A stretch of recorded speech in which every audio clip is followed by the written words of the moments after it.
बिस्मिल्लाहिर्रहमानिर्रहीम। मेरा नाम डॉक्टर ताबिश शौकत है। मैं फार्मासिस्ट हूँ, हेल्थ कंटेंट क्रिएटर हूँ। मेरे ब्रांड का नाम सस्ती दवाई, मेरी वेबसाइट का नाम sastidawai.shop, sastidawai.pk। एक फार्मूला आता है जिसे हम पैरासीटामोल कहते हैं और इसका कंपैरिजन मैं आपको अदर पेन किलर के साथ इस वीडियो में बताने की कोशिश करूँगा।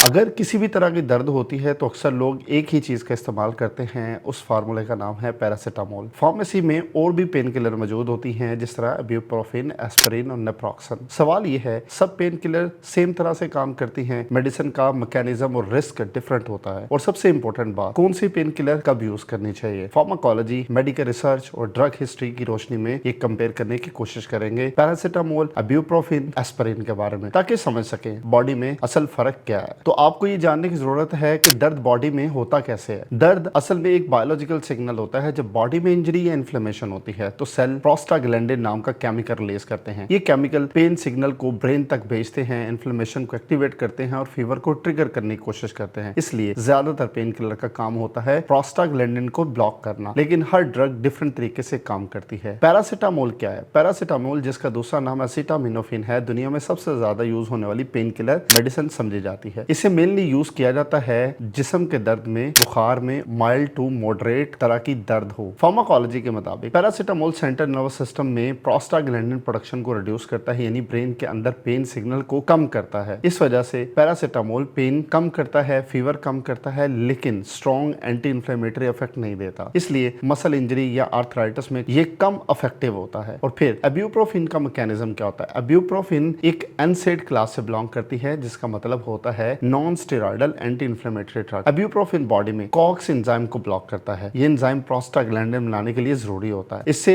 फायदा क्या होता है? इसका रिजल्ट क्या होता है? पेन कम होता है, इन्फ्लेमेशन कम होता है और फीवर भी कम होता है। इसलिए इब्यूप्रोफेन को अक्सर इस्तेमाल किया जाता है मसल पेन के अंदर, डेंटल पेन के अंदर, आर्थराइटिस और मेंस्ट्रुअल पेन के अंदर। रिसर्च स्टडीज ने दिखाया है कि कुछ केसेस में इब्यूप्रोफेन फीवर को पैरासीटामोल यानी कि जल्दी कम कर सकता है। और फिर एस्पिरिन का मैकेनिज्म क्या होता है? एस्पिरिन पेन किलर होने के साथ एक इंपॉर्टेंट इफेक्ट भी रखता है। ये भी एनसेड क्लास से बिलोंग करता है, लेकिन एस्पिरिन का मैकेनिज्म यूनिक होता है। ये कॉक्स एंजाइम को इरिवर्सिबल इनहिबिट करता है। इससे फायदा ये होता है कि जिस्म में दर्द कम होता है, इन्फ्लेमेशन रिडक्शन होती है और ब्लड थिनिंग इफेक्ट आता है। इसी वजह से low dose aspirin doctor prescribe करते हैं हार्ट अटैक प्रिवेंशन और स्ट्रोक प्रिवेंशन के लिए। लेकिन एस्पिरिन एक इंपॉर्टेंट रिस्क भी है। ये स्टमक लाइनिंग को इरिटेट कर सकता है और गैस्ट्रोइंटेस्टाइनल ब्लीडिंग का रिस्क भी बढ़ा सकता है। और पैरासीटामोल का कंपैरिजन अगर इब्यूप्रोफेन और एस्पिरिन के साथ किया जाए तो वो क्या है? अगर हमने तीन मेडिसिन को कंपेयर करें, paracetamol best for fever, mild pain और हेडेक है। एडवांटेज इसका ये है कि स्टमक फ्रेंडली, प्रेगनेंसी में लिमिटेड डोज अलाउड होती है और रिस्क इसका ये है कि ओवरडोज लीवर डैमेज कर सकता है। इब्यूप्रोफेन बेस्ट होता है इन्फ्लेमेशन पेन के लिए, मसल इंजरी के लिए, आर्थराइटिस के लिए, लेकिन एडवांटेजेस में देखें तो स्ट्रॉन्ग एंटी इन्फ्लेमेटरी इफेक्ट रखता है। रिस्क इसका ये है, स्टमक इरिटेशन कर सकता है, kidney stress in high dose कर सकता है। और एस्पिरिन